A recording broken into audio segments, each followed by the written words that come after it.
Good morning, everyone. I am back home again. And the really good news is I'm back home for 6 weeks. I am actually going nowhere until I think the second week of December. And I'm going to talk later on about what that is and where I'm going. But I'm pretty adamant that I'm certainly not going to go overseas anywhere for the next 6 weeks. I actually had a call with someone only about half an hour ago, and they're like, "Oh, would you like to come to this thing?" It's like, no, I'm staying home.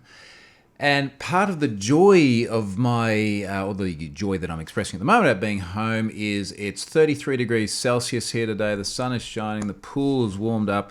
It's just like the best freaking time of the year, other than all the other times, which are also really, really good. But I think it's when you're seeing the change and you see the summer coming.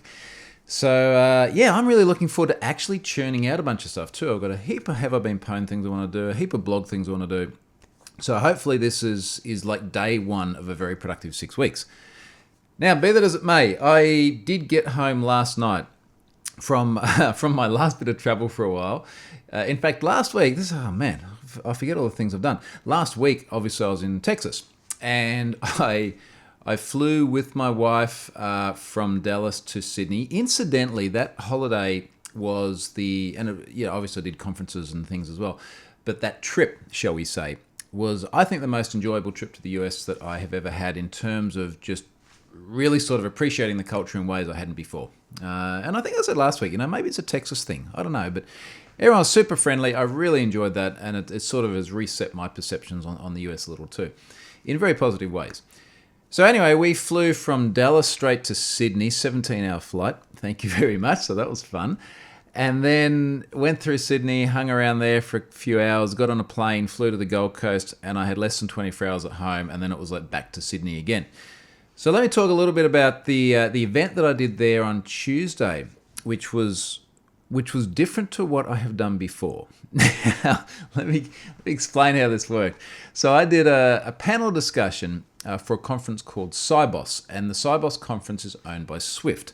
Swift are the people that do all the international banking transfer stuff. So, when you pay from, for example, if I get paid for something from the US, it's like, hey, here's my Swift account or my Swift number, and then they do the international routing. And I've probably done the explanation of that a big injustice, but big bank stuff internationally, I think people can agree with. Now, they asked me to do a panel, and I've done a lot of panels before. And panels all over the world and different conferences for dev stuff and security stuff and all this sort of stuff. So I thought, panels, no dramas. I know what I'm doing here. And it was kind of funny in the lead up because they wanted to have a lot of meetings about what was going on in the panel. And I'm sort of going, it's a panel. You turn up, you ask me questions, I answer them. And we play off each other a bit, like what's to plan. Anyway, the penny kind of dropped when I got to the conference. I was like, I've not been to a conference before with armed guards, sniffer dogs, and X-ray machines in order to get into the event. Nor have I turned up at one in a suit as well, which is a very, very rare thing for me. This is dressed. I put a shirt on for this, right? So for this podcast, this video thing. So that was very unusual. And, there's like a little bit of me which is obviously not a particularly formal sort of guy. But there's also the other side of me, which is like it's always interesting to do different things. I don't want to say outside my comfort zone because I think I was very comfortable with it, but different to the norm.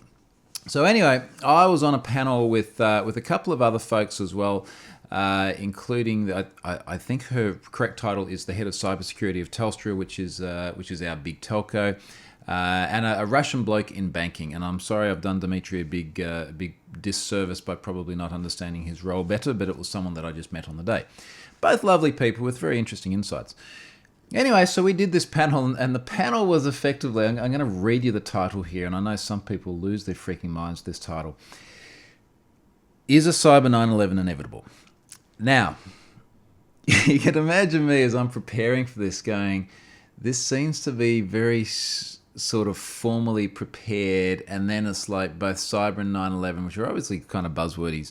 But the thing is that this was made for a demographic which was bankers, I met some people the night before at the speaker party that were like from the Federal Reserve Bank in the US, like these sorts of people. And the reason for all the security, I think, was that they're just very high value targets.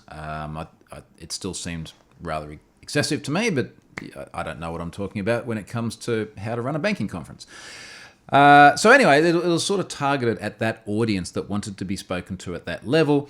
And I guess that Cyber 9/11 kind of makes sense to them, buzzwords aside. But the interesting sort of things that came out of it, and there is actually a video I just found, so I'm going to link to the video at the in the references for this video, and you can kind of go and have a look at it if you want. But it was interesting where the discussion was largely around, could there be some sort of catastrophic black swan event? So a black swan event being something that we haven't sort of seen coming, but then has some fundamental impact on our lives, which is really what 9/11 was. And I think what they're trying to say here is, could this now happen in a digital world? So could it be critical infrastructure suddenly blown up and changing the shape of the nation? And obviously everyone's sort of speculating here, but the conclusion that we all drew in terms of is that more or less likely in the next 10 years, which was sort of the very thing that was asked at the end, was all of us kind of went, look, there is so much connected stuff now, and there's so much interdependency, and there's so many critical things running on this, and there are so many people trying to take advantage of it. It's hard to imagine that within the next decade there won't be some sort of massive catastrophic event that does kind of reset our compass around how we think of online security. Who knows? Let's talk again in 10 years and we'll see if the three panelists were right about that or not. One of the other things that came out of this, which was very interesting, and I haven't watched the whole thing back, and I might find it was just more my bias than the other people, but one thing that we seem to keep coming back around to was vulnerabilities in humans. There were sort of discussions going on about how are many of these attacks taking place, what's going wrong. Very often we're seeing compromises of people. So for example, in the financial industry, we know that there's this whale fishing problem, or the CEO scam, the issue where someone manages to impersonate the CEO, calls up someone and says, that 20 million bucks we're meant to transfer, we're actually got to send it over there instead of over here. And this is human exploitation. We try and fix this with technical controls. We sometimes get it right. Very often the folks doing the social engineering get it right. So anyway, I'll link to that. It is not the normal sort of thing that I do, but I did think it was an interesting experience anyway. So I did that on Tuesday. Wednesday and Thursday, I did a private workshop in Sydney, which went really well. Wrapped up that, came home. That is it for the events. Now, that did not give me much time, any time, to actually blog anything. But there were several other things that popped up during the week, which I thought were particularly interesting and noteworthy and worthy of discussion here. One of these things has made me very happy, and it is, I'm just trying to read the headline here, Have I Been Pwned is in the Gizmodo's list of 100 websites that shaped the internet as we know it. Now, if I'm honest, I'm always a little bit reticent to sort of get too much into these top, X lists of N things or whatever it may be, because frankly, some of them are just marketing exercises for companies. But this was Gizmodo, which is relatively reputable, and it was a list that includes, if I go back to like the biggest things, I think the biggest one was Wikipedia. And incidentally, holy shit, there are a lot of ads here. Why isn't my Pi-hole blocking this? Maybe. Occasionally, I do roll DNS on my host PC directly to 1.1.1.1, which is Cloudflare, and it doesn't route through Pi-hole. This will be an interesting exercise later if I turn the Pi-hole back on. And I think the penny is just dropping about how much stuff Pi-hole actually blocks. Oh, well, I remember it. For those of you watching, I got a Pi-hole cup. Cool. Anyway, it's tangential. So, number one was Wikipedia. And this is a list that, okay, number one, Wikipedia, number two, Google, number three, YouTube. Like, this is just massive, massive stuff. And Have I Been Pwned slipped in at like number 83 or something. Where is it? Yeah, number 83. After a series of major data breaches, security expert Troy Hunt decided to make a website where potential victims could check and see if their data had been compromised. Now you just type in your email address, click Have I Been Pwned, and see the hackers got you. Fun fact, Gizmodo's original parent company, Gawker, was one of the original 5 hacks indexed. It was Gawker, it was LinkedIn, no, not LinkedIn, sorry, Gawker, Adobe, Stratfor, I can't remember the other two. But anyway, they're like, this is just super, super cool. And it's something that a lot of people saw. So look, I mean, honestly, I get Google alerts. So every single day I see when have I been pwned or my name gets mentioned somewhere. And every single day it's in the news somewhere or other. But it's very unusual for many people from different walks of life to pop up and say, hey, we saw your thing in our community or our usual reading list or whatever it may be. And loads of people popped up and found this, which was really cool. So I was showing my wife actually, and I said, look, this is awesome. And she's looking down the list of sort of notable sites, and what's the subtle way of putting this? Number 97 was Goatsy. Now, don't Google this. Don't Google images in particular if you don't already know what it is. And to put it in perhaps the most socially acceptable fashion possible, it is a very confronting image designed to cause offence that usually people put in unexpected places, or if they've possibly compromised a website or just want to make impact. It is very graphic and very visual. But it is definitely part of the internet culture, and it's always going to be one of these things that did in some way shape the internet. So I'm glad that I'm in company such as things like Netflix as well. But anyway, that kind of made me happy to see that there. So that was that. Now, this was not intended to go from like one salacious topic to another, but I shared a tweet the other day, and I got a reaction to it. Really only from one person, but it is a theme that I've seen before. And in fact, what I'm going to do, I'm going to talk about the product that I tweeted about. And if you've got kids in the car, this might be the time, if you listen to the podcast, where you want to close their ears or something. I will try and be as mature as I can when I explain this. There is a Kickstarter project called My Hixel. The byline of this is the revolutionary method for men's sexual well-being, the ultimate medically proven method for male climax control. Now, if I'm honest, I haven't really read all of the detail. I have read far enough to know that you connect it to your phone, and that you have an account somewhere, and that you log in, and that one would assume some form of usage, or at least the fact that you own the device, is then captured on the internet. Now, I suspect that 99-point-something% of people would have a very similar reaction to me. And my reaction, this was the tweet, was, pro tip, you have rocks in your head if you connect anything to the internet related to male climax control. Now, let me explain why I said this, just in case it's not immediately obvious. I probably have a slightly different perspective because I have seen a lot of data breaches, but the number of times I have seen personal data in context that people never expected to see go public. I just remembered I got a data breach to talk about that demonstrates this. Remind me after I do this. The number of times I've seen data of very personal natures which people never expected to see public. The number of times I have seen devices with serious vulnerabilities that have led to this. Cloud pets, perfect example.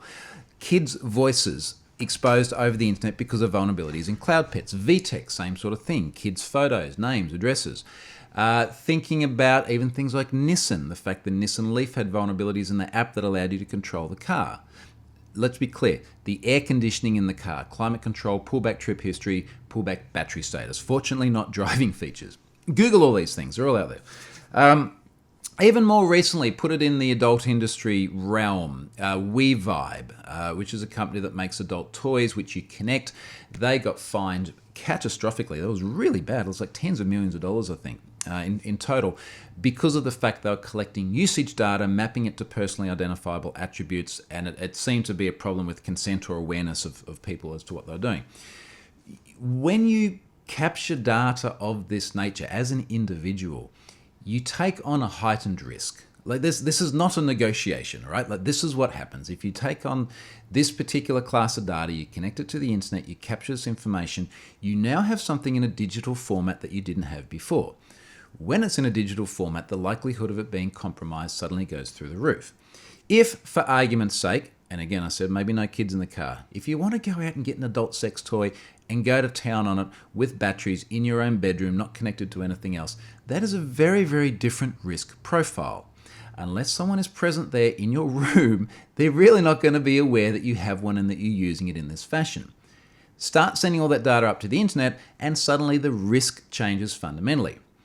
To be clear as well, I could not care less what people do with adult sex toys in their bedroom. This has got absolutely nothing to do with me. I have no ethical angst against it or anything like that. There is no moral judgment. Go nuts, have fun, who cares? I'm simply saying that this creates a heightened risk, and you need to be aware of that risk and decide whether you want to take it on. You're in control of that risk. Now, to the tweet that disagreed with this, and how anyone disagrees with it is a little bit beyond me, if I'm honest. Someone said it was moral panic. I don't care.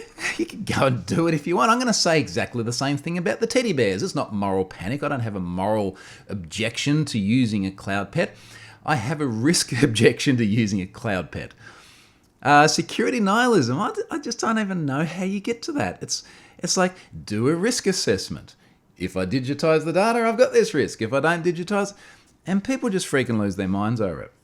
It's the same sort of thing where I wrote something some time ago, and I knew people would get upset about this, but that alone is not a good reason not to write it.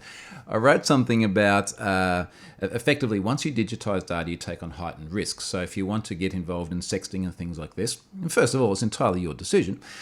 But if you do it, just be conscious of the risk it creates. And if you don't do it, you don't have the risk. And just explaining it just seems fundamentally ridiculous to even need to say it. And of course, some people went, it's victim blaming. People should be able to take photos of their equipment.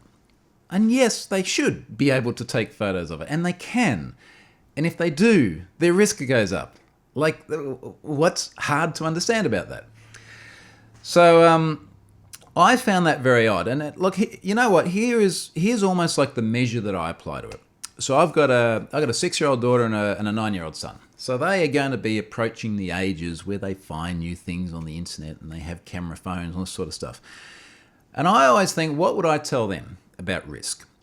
Now, maybe this person who made the comment doesn't have kids or hasn't thought about it or just has a different perspective on life. But I can't imagine anyone going, yeah, sure, mate, like go and take photos of your junk and text them to each other. You have the right to do that. And leave the conversation. Like, you wouldn't leave the conversation of that. You'd go, mate, you really, really don't want to do that. Like, if you do that, have you thought through what might happen? That's the discussion I'd be having with my kids. And I would argue that 99% of people would be having exactly the same discussion. Anyway, so let's move on past that because, frankly, I think it's a bit of a pointless thing to even have to need to discuss. Actually, I was going to go on to another pointless thing to need to discuss, which is EV. But let me first talk about that breach I mentioned. And I think I touched on the breach when I was in Texas last week, but it hadn't yet gone public. And this, it's another salacious one. This was not the intention. This is not meant to be like the adult version of Troy's Weekly Update. But there is a site, let's see if it's still up or not, was a site called wifelovers.com. Now, I've just noticed the site is up, but it has a notice to users. So you can safely, in your place of work, go to wifelovers.com if they've not blocked the domain, because as of a week ago, it was not a site that you really would have wanted to go to at work. The wifelovers.com site, as best I could tell, was designed for guys to post naked photos of their wives. Certainly that's what the title kind of implies, and that is what the bulletin board system they're running or the forum they're running on was rather full of. Now, again, not wanting to raise moral panic, this is something that you really want to think about whether it is a good idea or not, if you are a guy or possibly a wife thinking about using one of these services. There is, without doubt, a very serious question to be asked here around the consensual nature of it. I would find it hard to imagine, although I accept that maybe this is not the case, but I find it hard to imagine that most of the women whose photos were posted to this site went along with it and knew what was going to happen. It's like, yeah, fine, take a photo of me, like completely naked, spread out in the bed, and put it on this website so that guys can go and comment on their ratings of me and some of the things they would perhaps do were they in that room. And this is basically what it was. You can find this on archive.org if you want to go back and see exactly what it was. So anyway, there's Wife Lovers. There are about 7 other sites as well that all fronted this same underlying database. And they had some pretty serious SQL injection vulnerabilities. Someone sucked all the data out, sent it to me, 1.2 something million people on this site. I tried to get in touch with them. I did contact them via the one email address I could find published. Couldn't get in touch with them at all. I put a tweet out, said, hey, does anyone have a contact at Wife Lovers? You can imagine how people reacted to that. I did then have a journo, Dan Gooden at Ars Technica, reach out and say, look, let's make sure that these people know what's going on. And he did what good journos do, which is that he did actually get a response from them. And it was their data and it was legit. And now it is in Have I Been Pwned as a sensitive data breach. So you cannot search for someone else publicly. And the site has subsequently been shut down. It's it's for the most part like just business as usual data breach 101 sort of stuff. That the bit that I'm hesitating about is that there's the thing about the consensual nature. I suspect that there are a lot of women on that site that did not expect to be on there, and that of course raises some pretty serious legal issues as well around sextortion and the like. And the other thing that I found very interesting about this was effectively the decloaking of individuals. So when you go to the site, or when you went to the site, you could see someone that they'd post a photo, their username would be there. You could hover over their username and it would give you an email address. And every one of those email addresses was clear, or certainly everyone I saw, was clearly intended not to be a personally identifiable one. There's a fabricated address made for, I assume, private communication with other people without revealing an identity. They were not the email addresses in the data breach. The email addresses in the data breach were obviously people's private addresses, the ones they didn't want to share publicly. So think about what you got now. You've got a website with publicly facing information, so username and the email address they want to share publicly, and then the photos they're posting. But when you have the data breach, you also have the private email addresses of the people involved and the IP addresses, which of course gives some confirmation about location if you can track them down by other means. So for the sake of exercise, this is what I did with Dan in order to try and illustrate what is the potential impact of this. So I went and took one of the recent posts, took the username from it, found the person in the data breach, found their email address. It took about 5 minutes to find the sporting club this guy was involved in because his email address was in there in one location, to then go through and also find other things that he'd posted on other sites related to the same sport. I'm trying not to give too much away here due to, obviously respecting the guy's privacy. And I know some of you have an issue with that, but look, assume privacy. This is my position on this. Then found his Instagram account. Instagram account had lots of imagery of the same sort of sport that he was involved in.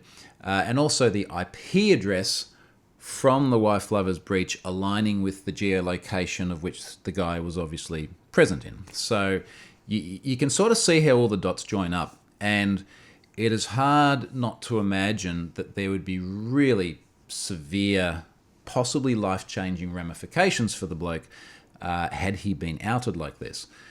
And again, sort of putting your moral compass about whether people should be doing this or not aside, and then also even putting the consensual nature of it aside, which is, again, not just moral, this is potentially legal. An incident like this just could be absolutely catastrophic. I mean, Ashley Madison, people killed themselves after it, and that's kind of the level of catastrophe that it could potentially be for some people. And this is why, trying to, again, be very serious about it, when we talk about things like devices that connect or collect personal data and put them on the internet, this is why I'm just so ultra cautious about saying to people, look, this stuff gets leaked all the time, and it can have a really, really serious impact on your life. Honestly, just do not share information that you don't need to. And really, this is a very basic fundamental InfoSec tenet, which is you cannot lose what you do not have. So think about how many things that you do actually want to have in that regard. All right, moving on. Let's get past all this sort of sensational stuff. EV certificates. Now, this keeps coming up over and over again. And if I'm honest, it comes up less so now because I think the penny's probably dropped for most people. But very occasionally, someone pops up and espouses the virtue of EV. Now, this inevitably always reaches the same conclusion in terms of understanding the person's motives, which I'll come back to in a moment. But someone, and I won't actually link to the person because I don't want to sort of throw the guy under the bus. Maybe he was drunk or stoned or over a period of days. Like, I don't know. Or maybe, with all respect to him, he just has a different view. So someone popped up and was very, very confident that extended validations were a very good thing, extended validation certificates, and identity is important, and all these other things are important, and that somehow it actually works when it clearly doesn't. I put out a bit of a tweet storm, and I just want to sort of recap on what some of these tweets were, and then I'll talk about that inevitable conclusion I mentioned before. It's really funny to sort of look at some of the arguments in favour of EV and how irrational they tend to be, increasingly irrational as time goes by, and as, for example, more browsers kill visual indicators, which is really the only value proposition of EV. So I've sort of said here in this series of tweets, EV is dying a slow death. The company name indicator is now gone from Safari on iOS and macOS, so it went from iOS 12 and it went from Mojave both last month. It's not there on Chrome or Edge on mobile and is actively being tested for removal from Chrome on the desktop. And in fact, I think this is what upset the person in the first place. They saw it removed, and then down in the dev tools in the console, it says, hey, Chrome is testing removing this. You're part of the experiment. Whether you think it's useful or not, there's no denying it's dying. And honestly, look, this is an absolute cornerstone of the position I take on this, which is I appreciate some people have different views on these things, and they may think there's value to it. But whether you think it's valuable or not, like, read the writing on the wall, right? Like, it is being killed out of every browser. So if you can't see that coming, you're missing something really obvious. And if you think that you understand something that the likes of Google and Apple just simply don't understand, you're probably missing something else as well. There's a very good reason these tech companies are removing it. And in case you haven't been following along, the reason why is because nobody knows what it is. You know, there's like this tiny, tiny percentage of people, and for everyone else, it's just confusing noise in the address bar. Now, the next tweet here, despite assertions to the contrary, HTTP TLS SSL is about security. So there's this really weird argument that it's not about security. And Scott actually made the point. He said, what do you think the S in HTTPS and SSL and TLS stands for? Turns out it's security. So that was kind of a weird thing. And in fact, I linked here to the Wikipedia definition. The Wikipedia definition is websites can use TLS to secure all communications between their server and web browsers. And I suspect, again, trying to see both sides of it, some people get upset because of Google Chrome saying secure near the address bar. Now, of course, Google Chrome no longer says that, and it hasn't done for some time now. And that was something which could be implied to mean different things. But they don't do that anymore. And if you clicked on it, they did actually say quite clearly the connection is not secure, and secure is the right word to use. So we'll move on past that. Another one here that keeps coming up is the validity period of certificates, and people wanting long validity periods so that they don't have to manually do things. And I made a point here. I said manual renewal is another problem. We've seen so many cases of certs not being renewed, even by the big guys, even by the very CA so actively selling EV. And I've linked through to Komodo's certificate transparency site, crt.sh, where they recently forgot to renew their certificate. And this is a CA, you know, after Let's Encrypt now, the biggest CA, and they forgot to renew their certificate. Now that alone is interesting because it sort of demonstrates the need to automate renewal. And it's kind of like anyone who's been working in software for any amount of time knows that if something is important and you have to keep doing it over and over, you automate it. So this is the joy of things like Let's Encrypt or using Cloudflare, who reissues certificates for you. So that was part of the amusing thing with the Komodo situation. Obviously, they didn't have automation. They didn't have automation because renewal of EV certificates is still manual. And then they didn't just go and get a DV certificate, which they could have gotten immediately. They had to jump through the hoops of EV, even obviously for their own processes, because according to someone, that's their policy.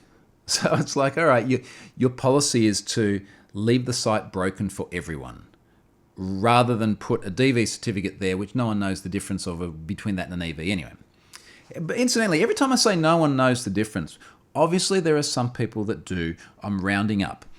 And when I say I'm rounding up, every time I go to a workshop or a conference or even communications on Twitter, the percentage of people that actually know what EV is ridiculously low.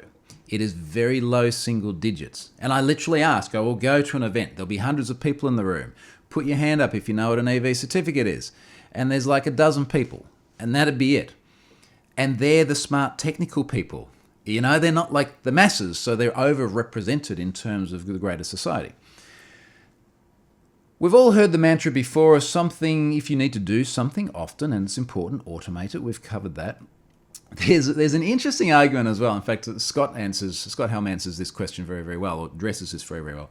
People say, I would like to see EV so that I know the site is safe to do business with. Now, there's a really interesting image in this tweet thread, which is of the excluded purposes for EV certificates. And one of the excluded purposes for EV certificates is that it is safe to do business with the subject name in the EV certificate. Like literally the requirements for EV specifically say, do not look to EV to think it is safe. And then you get proponents of EV going, I'm going to look for EV, so now it's safe. It's like, you don't actually realize that's literally the opposite of what it's meant to do, right?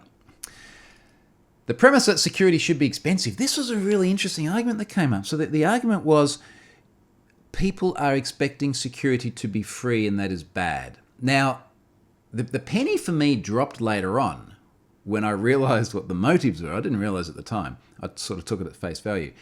But the argument here was that when people get a free certificate, they expect security to be free, and then they get upset when it's not free. And I just cannot possibly reconcile how this makes any sense at all.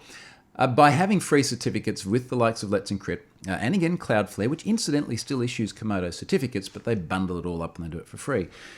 The value proposition of that has meant that we're now at more than 3/4 of all web traffic being encrypted, more than half of the world's top million websites forcing HTTPS. We've had huge adoption rates, more traffic than ever being secured and looked after, which is a good thing. And one of the massive drivers for that is having certificates being free. That doesn't mean that penetration tests should now be free. And it doesn't mean that secure code training should now be free. I'm going to have bigger problems if that's what it means. It doesn't mean any of that. And my tweet here is, the premise that security should be expensive and that free alternatives encourage negative behaviors is 100% wrong. We're only reaching such great HTTPS adoption rates now because it is free. And all these guys agree. And I'll link through to the Let's Encrypt sponsors, which is just like a who's who of tech companies. I'll go on. These discussions tend to highlight thinking from a bygone era. We view HTTPS differently today than we did just a couple of years ago. Same as we view, say, mandated password rotation, which is something even the NCSC discourages. And I dropped that in there because one of the arguments in this really bizarre tweet thread that went on for days was that EV certificates are important just like rotating passwords are important. And that's the bygone thinking era. So we've seen not just the NCSC, but NIST as well come out and say, stop rotating passwords because you're causing negative behaviors. And the negative behaviors we speak about are people just increment the number at the end of their password. Or they have trouble remembering it, so they put it on a post-it note. Or they fall down to other anti-patterns in terms of security in order to deal with the shortcomings that we as humans have. So that's a little bit tangential, but it was just weird. What I keep hearing is how people want EV to work. It should mean this, or it should do that. And I don't disagree that identity verification remains a challenge, but that's not what EV does today. No amount of merely wishing it was different will make it so. And this to me, and this sort of rounds out this tweet storm, this to me sort of sums it up. And this is the arguments I continually hear from people, which is that identity verification is important. There should be a way of identifying who owns the website. There should be a way of making people feel safe. And I don't disagree with that. But let's not kid ourselves into thinking it's EV, because it is not that, and that's why it's dying. Now, the inevitable conclusion I touched on a few times is that every single time I have seen someone aggressively in favour of EV, it's because they sell EV certificates, and then this inevitably turned out to be the case. So maybe what I should do in the future is just lead with, okay, let's all put our cards on the table. Let's just be clear, full disclosure, who has what sort of interests. Now, for Scott and myself, we have no interest in certificates. We don't sell certificates. We don't make money off free certificates. I've donated some money to Let's Encrypt. Maybe that's disclosure. Who knows? But maybe I'll lead with that in future. Could be easier. All right, something else. And this was just really played out in the last 24 hours.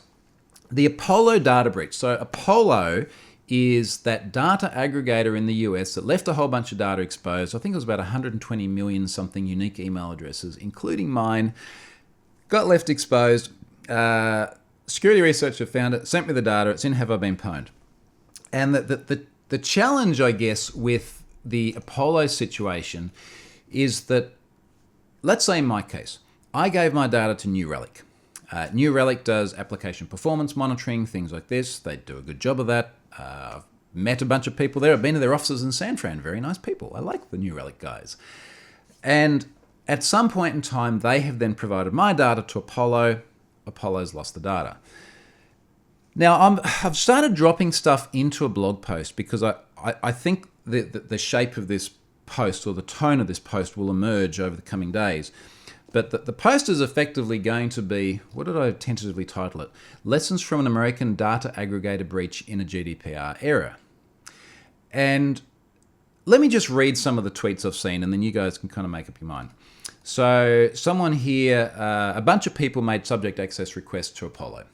So within the scope of GDPR, you can make a SAR, subject access request, which effectively says, I as a data subject would like to see my data.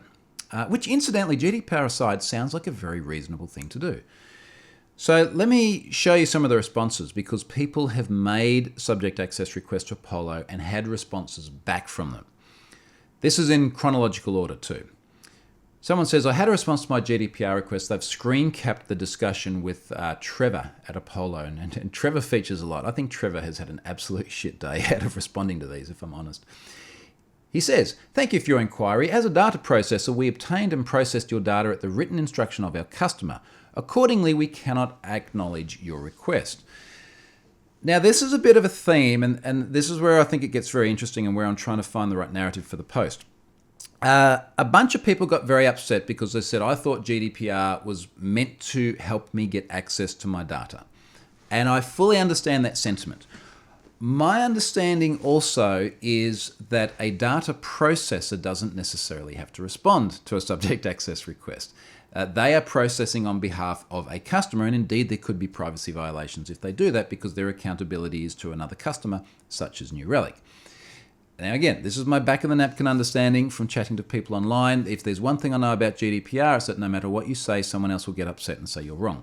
So I'm just relaying what I see here. Someone else shared a response, also from Trevor. Thank you for your inquiry. As a data processor, we obtain and process your data at the written instruction of our customer. Accordingly, we cannot acknowledge the request. I have a feeling Trevor's been doing a lot of copying and pasting, because that is exactly the same message. Not on this one though. Here's another one. So this person, their tweet says, odd that I got this response, a bit obnoxious, but did what I asked. So this time Apollo has said, thank you for your inquiry. We have voluntarily deleted your data, which consists of first name, last name, email address, title, and company from our database, which is interesting. Now, I wonder if this is maybe, and I'm thinking out loud here, I've honestly not given this any thought until now. I wonder if perhaps Peter, the guy who did the last tweet, if his data was obtained by Apollo in a different fashion to which the other people were. We'll go on. It's another one here. Someone says, Apollo responded to me today that they had deleted all my info. They ignored the rest of my request for a copy of my data and who it was shared with. Brian Honan. I know Brian. Brian is a journo over in the UK. He says, same here, have responded to them looking for those details, saying we got your data without your permission, but trust us, it is now deleted, doesn't wash. It's hard to argue with Brian on that one.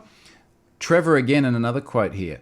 Thank you for your inquiry. We have voluntarily deleted your data, which consists of blah, blah, blah, blah. So this was the same message as the other one. I think Trevor's got like two different things he's copying and pasting from. But there's another bit in this which I found particularly interesting. He says, We collect information from publicly available resources and also are provided data from customers in connection with services that we provide to those customers. Let me read this first bit again. We collect information from publicly available resources. Now, I can only speculate on what they mean by that, but one of the things that I learned from the Exactus data breach, same sort of thing, massive data aggregator, pulling data together from all sorts of different places, was that multiple people got in touch with me and said the email address that I had in Exactus was a LinkedIn email address, only ever used on LinkedIn. Multiple people saying the same thing. And when you think about it, I want to be a bit careful here because I'm not necessarily saying Apollo does this, but if you were to think about it, it would be very valuable for an organization that was charged with collecting large amounts of data to enrich personal details and everything. It would be very valuable for them to go to data breaches and pull personal information from there because it is a very rich source of it. Geez, think about something like the Wife Lovers data breach. That's a rich source of information, isn't it? Because you can now start mapping a whole bunch of behaviors of an individual. It's shady as hell, don't get me wrong, but you can see why that would be attractive. So it gets me wondering if maybe given these two different responses, if Apollo has been pulling some data from public sources, in which case they possibly didn't have a legitimate legal basis for processing it and they're deleting it, or they're just deleting it because they did have a legitimate legal basis, but they've been asked to delete it, so there is a right to erasure. And then for the other folks, it's like, well, look, we're just the data processor for someone else you gave the data to. Now, I don't want to go down the GDPR rabbit hole here, but I will actually share something else here, which is particularly fascinating and coincidentally came through at the same time. Someone sent me an email where they had sent a message to their local Belgian data protection authority, and they got a feedback. They got a bit of feedback from them. So that they basically contacted this authority and said, my data was in Apollo, I'm not happy. Effectively, we want you to take some action. Now, I've got a screen cap in here which will inevitably go into this blog post. It's all in Dutch. And he gave me a translation of it. So I want to read you this translation. And this is how this Belgian DPA replied. It is not directly clear in which country Apollo is headquartered and if there is an office in Europe. In the latter case, then the privacy authority of that country is the lead in the story. In this case, it seems unlikely. Let me rephrase that. In this case, it seems like the company is based in the United States, San Francisco, that would limit a process from Europe severely. The purpose of a breach is, in the first place, you change your password so the company account can no longer be accessed with the old one. Now, I think this is really, really fascinating. And again, I don't want to go down the GDPR rabbit hole too much, but one of the things that I've always felt with GDPR is that there was it was almost like things were very, very quiet for a while, and then we started getting towards that deadline earlier this year, and people started getting really, really excited, and there was so much noise. And then it hit, and everything went really, really quiet again, bar incidents like this where people pop up and say, well, GDPR will fix this. And I've always sort of maintained that until we actually have precedents, we're really not going to know how far GDPR gets pushed.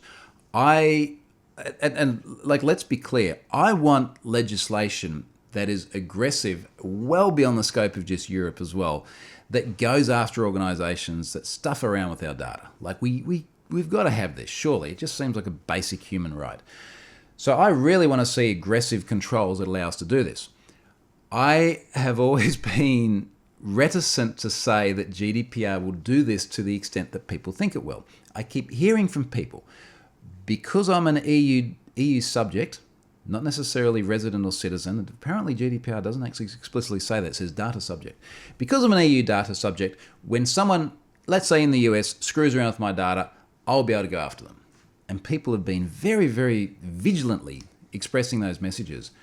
And in the Pluralsight course that John Elliott and I did around GDPR in practice, he sort of made the point that the practicality of a DPA, such as the Belgian one actually doing that, means that it's very unlikely to happen in all but a sort of a seriously egregious case. So in a case like this, where it's like, okay, we don't want people's data spread around, but it is names and email addresses, and it really wasn't much more than that. There was a bit of a... Well, actually, let me rephrase it. Apollo did actually have quite a bit of data, but it was data which was largely in the public domain and was just being misused in the way that myself and other people didn't expect it to be. The chances of a DPA going after some company in a foreign country outside the EU for something like that seems very, very low. And this actually seems to be what we're seeing now. And in fact, the guy who sent me the email, he made another comment. He said, so even under GDPR, companies like Apollo still have freedom to do whatever with our personal information as they please. And it's hard not to see where he's coming from. So I guess where I'm going with this is I would love to see more feedback about the experience people are having with Apollo, either responses from SARs. I know a bunch of people have mentioned the ICO, the Information Commissioner's Office in the UK. If you've had anything back from the ICO or any other regulator in the EU, I'd really love to see that feedback, because I want to try and get something together that sort of says, now we have seen an incident, a bunch of EU data subjects data has been exposed and has been misused in ways that they didn't expect. What actually happens under GDPR? At the moment, it's not looking like anything's going to happen. And I hope I'm wrong, because I'd like to see the book thrown at organisations that misuse our data or don't protect it properly. But I don't know. So share anything that you have along those lines. I'll add to this, and then when I feel like I've got enough of a narrative around it, I'll publish it with all the information. And that's it, other than sponsor. So Tech Fabric. It is Tech Fabric this week. Tech Fabric has been sponsoring me this week, building reliable cloud-native applications that are also scalable as well, which is the joy of cloud these days. So big thanks to those guys for that. As I said earlier on, I'm going to be in this same chair for many weeks to come yet. So look, I hope this was interesting. I know there's a bunch of stuff that was a little bit different to usual. But look, if you have comments or feedback, and particularly if you do have anything related to Apollo and GDPR, then please send that to me or leave a comment to that effect. So thank you very much for watching. I will come to you from the same chair next week.